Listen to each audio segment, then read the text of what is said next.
Good night and welcome to Mindful Live 167. I am your host Nathan Springer. Thank you for being here. It is the 11th of the 1st in 2023. The month is chugging along. Today is Wednesday, hump day, middle of the week. And Wednesday, as we've been doing for some time now, as long as these Mindful Lives have been live, well, not that long, but for some time now, we've been running Wednesday as the Tobago Day because Tobago is part of our island. Not part of our island, part of our country. You see, many times when we speak about the country, we say we live in Trinidad, but we actually live in the Twin Isle Republic of Trinidad and Tobago. Tobago is part of Trinidad. It seems like everyone may not like it that way, but that is the way it currently is. Rhea Ward says, but nobody comes in for Tobago's input of Carnival during February. Well, I guess they may have a different view of that. Trini Mike says, I wonder if Trinidad could pull off 2 carnivals. I think Trinidad will make profit off of 2 carnivals.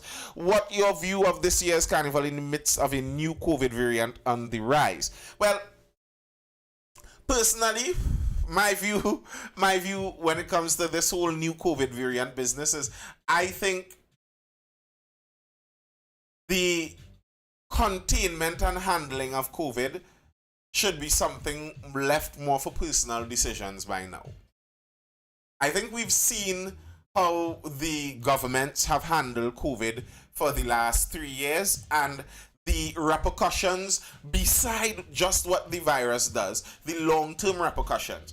The obesity jump there's been a jump in obesity in the ages, I believe, from 8 to 19 or something like that. The obesity levels have skyrocketed. The performance in school performances are plummeting. Now, so I don't think that we need much more governmental intervention when it comes to this COVID business. Really and truly, I don't.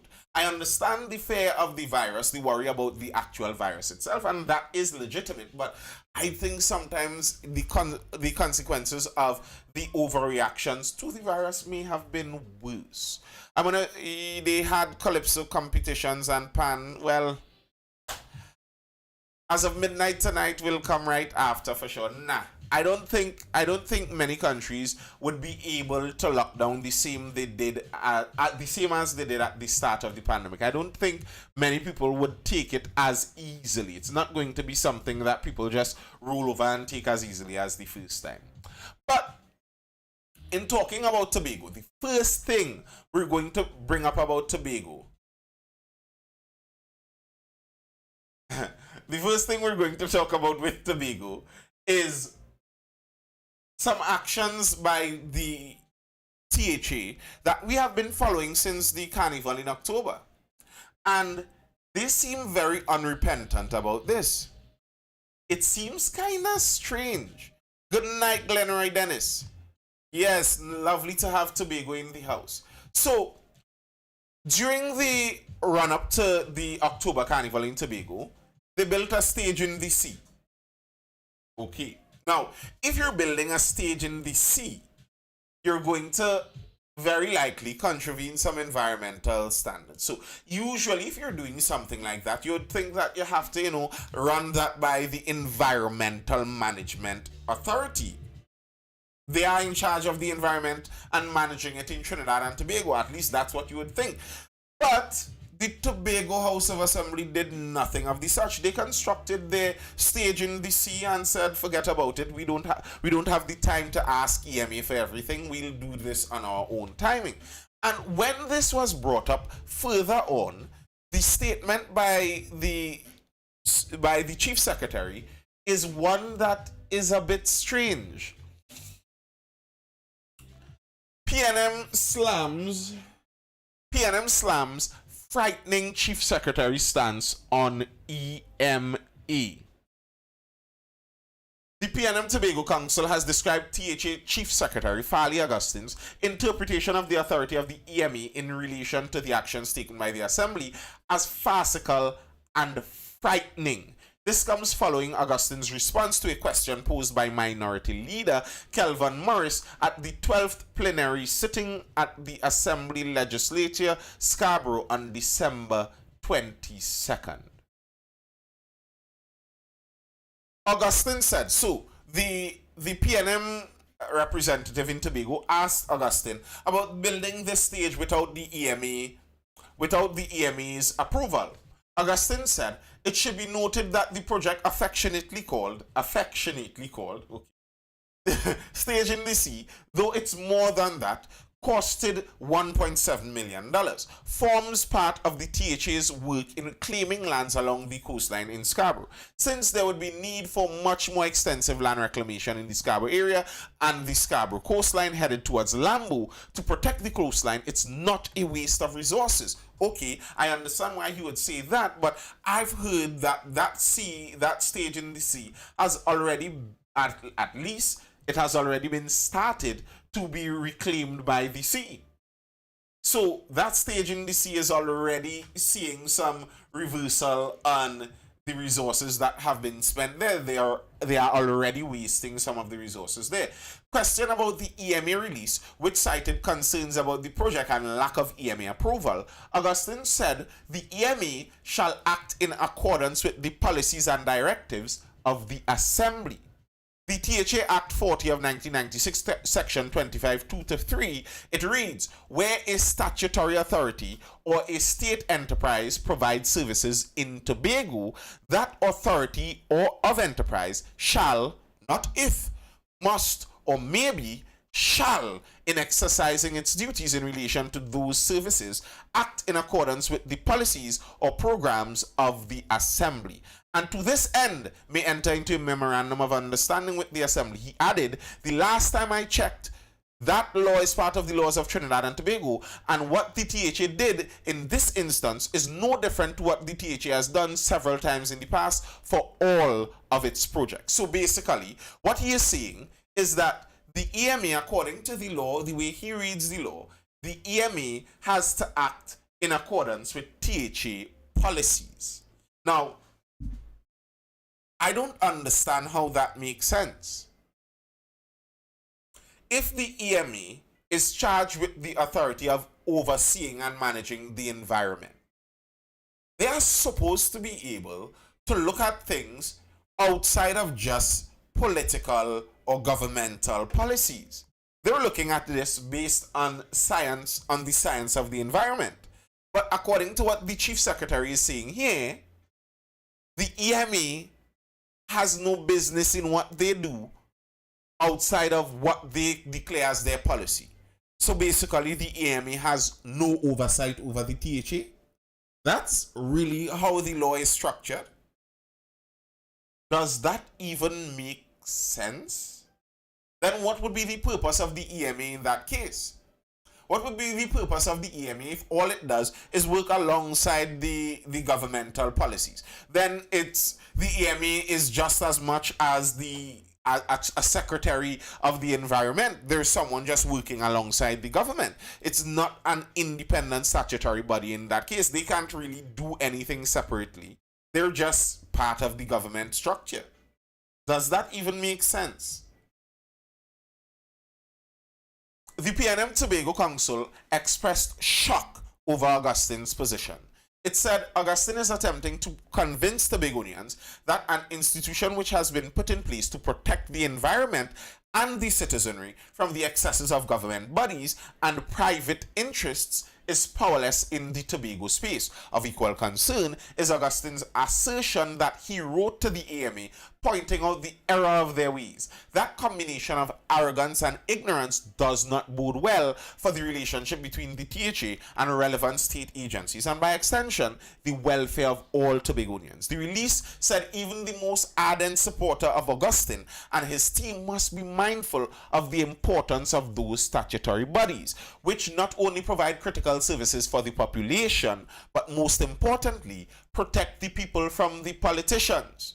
Tobagonians cannot be left to the mercy of an administration in just 1 year has demonstrated unacceptable levels of incompetence, insensitivity, and dishonesty. We need the protections enshrined in our constitution. Akil Camps says, like the fire in the dump over a week now, that falls in their garden. Well, I suppose it should. Now, The difference with something like a fire and something like a project is a fire is something that is more of an emergency. The EMA does not, as far as I know, have any emergency officers that can go out there and out the fire. So maybe if you contact the EMA, all the EMA can do in that case is pass it on to the fire department, and maybe see if they could pass it on to the police or whoever would be in charge of investigating who may have started such a fire. But a fire in the dump is different from the government launching a project that is building a stage in the sea. If you're building a stage in the sea, usually in progressive, more forward-thinking countries, how you would do something like that is you would get some scientists to go study that little bit of water.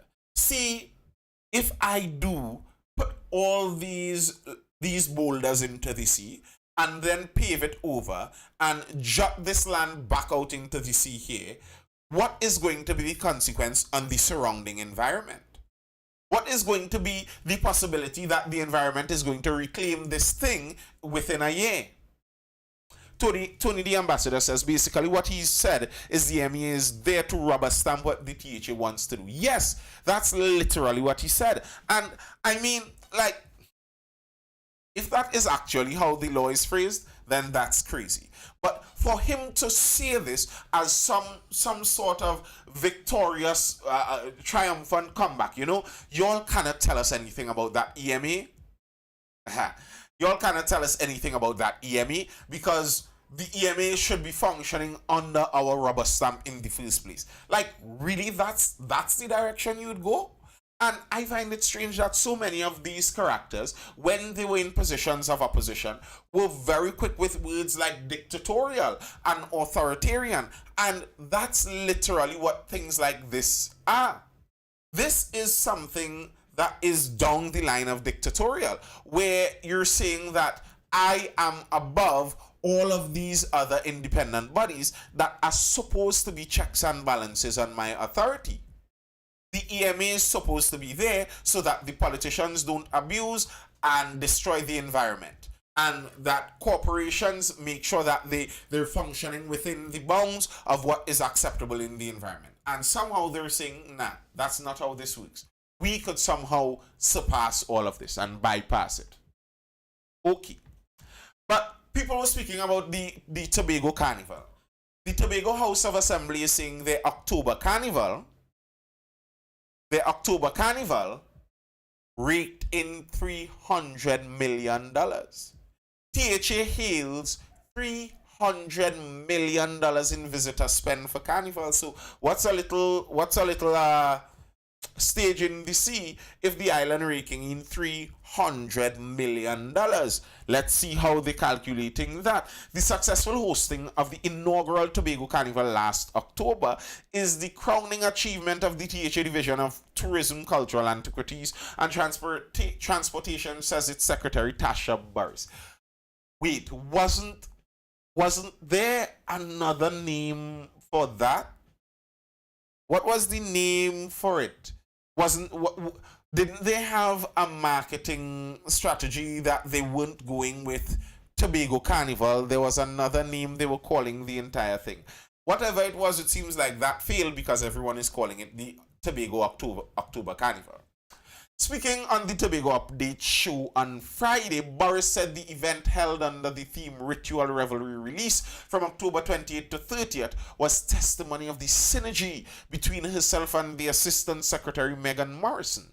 While there were 30 private events during the period, there were 5 main events hosted by the Tobago House of Assembly, Panning the Gael, Juve Night Mass, Emerge Carnival Masquerade Gala, culminating with the Parade of the Bands. Boris said what it did on the tourism front was bring approximately 30,000 visitors to the island of Tobago in the month of October for the entire month of activities during which the carnival was proclaimed.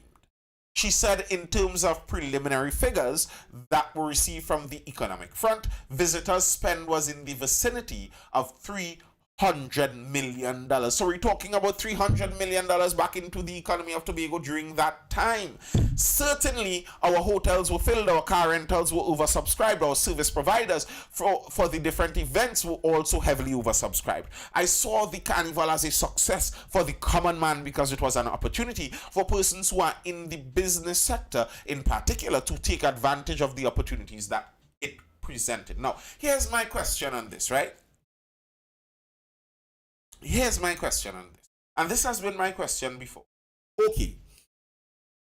They are saying preliminary figures are 300 million spent by the visitors. In the first place, that to get an honest figure out of that, the first thing you'd have to do is compare that to what would have come in without the carnival. And that may be something that's difficult to figure out because bear in mind, we were already on the exit of the pandemic. The islands were reopening for tourism. Maybe the island may have seen a couple million well with or without the carnival. So we don't know how much they would have seen without the carnival. Nonetheless, I believe the carnival did add some kind of boost. 300 million is the overall figure they are touting. Grand. Listen, she said that she calls that a win for the small man. But listen to the things that were subscribed and oversubscribed. Hotels were filled, car rentals were oversubscribed, service providers at the different events were heavily oversubscribed. Are those areas the areas of the average small man? I said this since the very jump of it. I wonder, they're saying that yes, they're bringing in more money although they spent. But how much of that money, what's the ratio of that money that went to different sectors in Tobago? How many of it went to people who were already millionaires? How many of it went to people who already received salaries upwards of 30,000 per month? How much of that 300 million went to people who had average salaries of under $6,000 per month? How many of them got a taste of the $300 million that pulsed through Tobago? And if it is that very few people of the common man was able to receive a taste of that, is that the direction you want to be headed in? Bear in mind the PDP's mandate. When the PDP went in to lead in Tobago, the PDP's mandate was being much more of a man on the ground kind of party. That's where their leader led them. The man on the ground kind of thing. We're there for the man on the ground, the common man, the hustler out there, the man struggling, the strugglers. That's who we're out there for. How many of those strugglers got a taste of that Tobago Carnival money? I might say not that many. She said the THA didn't spend anywhere close to the 17.5 million, so they still made back some money on the Tobago Carnival in October. So if they made 300 million and then they see the possibility of making more money with the February Carnival too, why would anybody decide not to hit 2? They might think, why not 2? But there seems to be some bacchanal in that second carnival. Tobago band leaders, threaten boycott over 1.3 million allocation. Tobago band leaders are threatening to boycott next month's carnival if the 1.3 million allocation for the island's mass fraternity is not increased. Last Friday, Tobago Festival Commission CEO John Arnold told Newsday that band leaders were preparing feverishly for the festival. They were preparing, I heard, since last October. Arnold added the association had promised a greater level of participation and higher quality of mass for the festival. During the interview, Arnold gave no indication that the mass fraternity was dissatisfied with its allocation. Tobago has received an overall allocation of $9 million to prepare for next month's event. Now, here's what I wonder about a lot of these things. Nearly every carnival, there is something about this, where the band leaders complain about the amount of money they receive, the Calypsonians are complaining about the amount of money they receive. Now, in Tobago, they were boasting about 300 million they were able to make. My wonder is, My wonder is, if these things are profitable, as they say, the carnival is profitable to the country, then why does it need a government subvention every single year? If it's profitable, why does it need the injection of the taxpayers' money? Shouldn't the profitability of the festival be able to pay for the perpetuation of the festival? I think, to me, that's one of the main problems with Carnival in the first place. Carnival, for something that so many people speak about being so valuable and so profitable, it costs the country a lot of money. Why isn't it possible for the money that is generated during this festival to go back around to propagate the festival in the next year? It seems so strange to me that we have this festival that occurs every year, and every year the government has to input some money, and every year we hear it touted how much money the festival makes for the country. So is it that taxpayers are paying money out so that a select few people in the country could make a lot of money around that time in the year? That doesn't seem like it makes fair levels of sense. Now, I'm not against people making their money. You do your business, you make your money. But if the business could make money, shouldn't the business pay for the creation of whatever is its money-making venture? Why isn't... Good night, Adish Ramnarayan. Thank you. Why is it that the general taxpayer has to pay for the creation of this event that you say you're still making so much profit off of? Trini Mike says, which makes it hard to believe it is such a success every year. It makes you wonder. It makes you wonder how successful a lot of this is if they keep saying it's so, if they keep saying it's so successful, but it keeps needing money every single year. And don't these bands have a cost to play? I'm not sure I understand this business model. I'm not sure I understand the business model. The band creates a costume. People pay to use the costume. Where does the government money come in?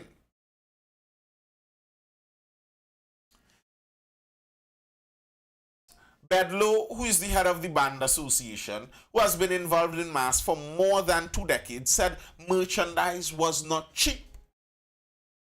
One peacock feather by Samaru's mass supplier is $1,000. And to get a budget of $1.3 million, we're going back in yesteryear where the band of the year was getting $60,000. I am not taking that. Bands must make money, and if they're asking me for quality, they will get it.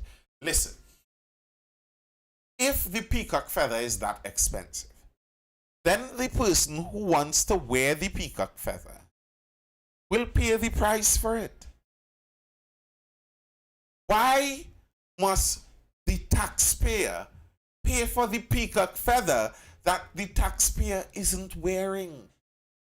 I'm not getting it. I am not getting it. If it's so valuable, the people that see the value in it will pay for it. Shouldn't that be how it is?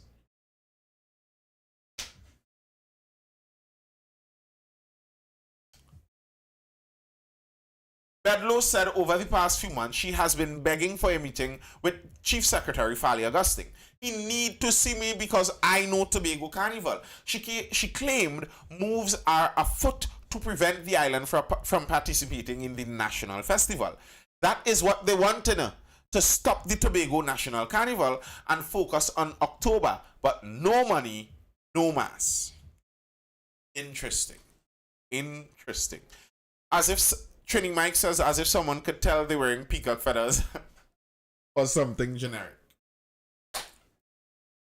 According to the head of the Band Leaders Association in Tobago, she's claiming that what they actually want to do out there in Tobago is sabotage the February carnival to just have that October carnival. Now, I saw someone asked at the beginning there, why should they have two in the first place? Now, the wonder might be, maybe they aren't aiming at 2, they're aiming at 1 in October. And if they have that 1 in October, would that continue along the line of that, as it was splitting of Tobago from Trinidad, where Tobago doesn't even participate in Trinidad's carnival by itself? The thing is, financially, economically, that may not necessarily be a horrible idea.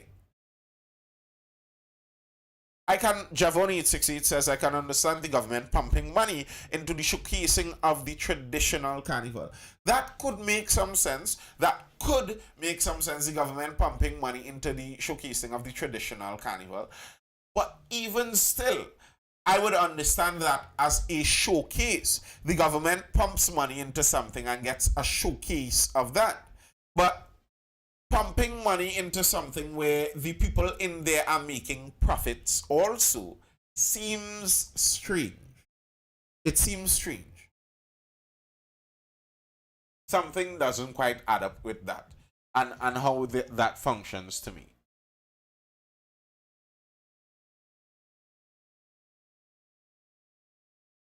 All right. I also saw how comes band owners complaining about prize money. Well, they want more money. That's why they're complaining about prize money. They want more money. That's obvious, I think. They're complaining about it because they want more. And they think they can get more. If they think they can get more, why would they not attempt to do just that? The band owners think they can get a higher prize money out of that. It's all a very strange. It's all a very strange thing to me. Very, very strange. All right. Also coming out of Tobago, the political news coming out from Tobago. I saw that Duke recently said he is open for reuniting with Fali Augustine, which would be very interesting. I don't think I see that happening, but it's an interesting prospect. And it's interesting that Mr. Duke said he's open for it. Duke open to mediation, mending relationship with Augustine. Trini Mike says the day a serious audit takes place with Carnival, we may never really know. Huh. Well, then that day might never come. That's how those things go. Progressive Democratic Patriots leader Watson Duke is open to mediation and potentially mending his broken relationship with Tobago House of Assembly Chief Secretary Fali Augustine. He revealed this while on Freedom 106.5 FM on Monday in a wide-ranging interview, which included fielding phone calls from the public. On December 5th, all the members of the THA Executive Council resigned from the PDP, with Chief Secretary Augustine making the revelation by way of a resignation letter and a statement. Yesterday, Duke said he has given March as a timeline to legally challenge the 13 resignations. He said he's willing to go all the way to the Privy Council if necessary. Duke says the THA must look to the Constitution and House of Representatives for guidance. However, Duke also said he remains open to dialogue with his former deputy political leader. He told the radio station, "The truth is, I haven't given up on it, but I do not expect it to happen. A man is not a man unless you can change his mind. If you can change your mind, then you are God. God is the only one who, if you can't change your mind, then you are God. God is the only one who changes not. So a man ought to change his mind. A man ought to be reasonable. A man ought to look at anything that is beneficial to his people in Tobago and in Trinidad. But such has not presented itself. And I continue to hold myself out and available for such discussions. And if they do take place, we'll let the public know what the contents of those discussions are and what is on the table for decision making." Listen, I enjoy hearing or reading some of Mr. Duke's words, It nearly always seems a bit comical. It nearly always seems like, I'm not sure he's being 100% serious. Duke said Tobagonians feel cheated as a result of the 13 resignations and confirmed he intends to take the post of Chief Secretary if Tobago goes back to the polls and he is successful. Very interesting. If they go back to the polls and he wins, now he will be Chief Secretary himself. The PDP leader says the island must fix its revenue generation as a matter of urgency, with Tobago making $20 million per year, but Duke said it costs $2.5 billion to run the affairs of the island. I don't believe it's $20 million, it's $200 million Tobago makes per year, while it costs the $2.5 billion. And I've always said this. I've regularly said this. I think if people are being honest, one of the biggest parts about governing Tobago is getting Tobago's economy in an order. It doesn't make sense for an island to keep functioning where it costs to run the island magnitudes more than the island makes. That's just not a sensible economic plan. Something better has to be done about that. It just doesn't make good sense. Now, Tobago, I think, is uniquely positioned. Tobago is uniquely positioned because they could actually afford to do something like that. Many places in the world wouldn't be able to afford to run a $2.5 billion budget while only making $200 million. And they can do that because they are uniquely positioned as the sister isle of Trinidad. We are part of a twin isle republic. Now, I think that's a good thing. And I think we should be trying to maximize the benefit of that. So Tobago maximize its ability in tourism while using the fact that you are linked to a more lucrative oil economy, using that to boost the tourism economy in Tobago, instead of just making Tobago the dependent little sibling of Trinidad, always begging Trinidad for something extra. And I'm not saying that to throw shade at Tobago in that way, but throwing shade at the leaders of Tobago, where it seems like they aren't interested in pushing the $2.5 billion that is pumped into Tobago every year. They aren't interested in using that money to increase the amount of the Tobago, to enlarge the Tobago economy. No. They are going to use that to just finance their own vanity projects. Every year they do the same thing. And Tobago keeps floundering, making less and less money while costing more and more to run. That is not good business. That is not good governance. It just does not make sense. All right. Any further questions or comments on Tobago, folks? Any further questions on Tobago before we dive out? And to think they believe they can be autonomous. Well, some Tobagonians have the belief that if they were to cut off from Trinidad, what's actually going to happen is they're going to get a chunk out of the oil and gas resources from Trinidad. The thing is, one, I'm not sure they are going to get that chunk. Two, if you split the Twin Isle Republic up, the distance out to sea that would be our bounds would shrink. So we may actually lose some of that. And the other part to it is to maximize the use of oil and gas resources requires a large amount of capital input, almost surely from multinationals outside of the country. Tobago by itself wouldn't have that capability. And being so small and having not that many resources, trying to go out there to start an oil and gas industry in Tobago by itself as an independent country very likely is going to find them being on the losing end of some brutally negotiated deals with international companies. Their cost of living will skyrocket. Yes, it will. It's not going to be a pretty picture. But I don't have a problem with Tobago being our sister isle and as it were running on a deficit. My problem is that I don't see the benefit for that deficit. They use the deficit just to funnel money to political friends, political allies, and keep paying salaries over and over. That's not a wise idea. That's not what the government should be doing, at least not the way I see it. Yeah. Further questions or comments on Tobago, folks? While y'all are thinking about that, just letting it be known that this Mindful Live, as per usual, is brought to you by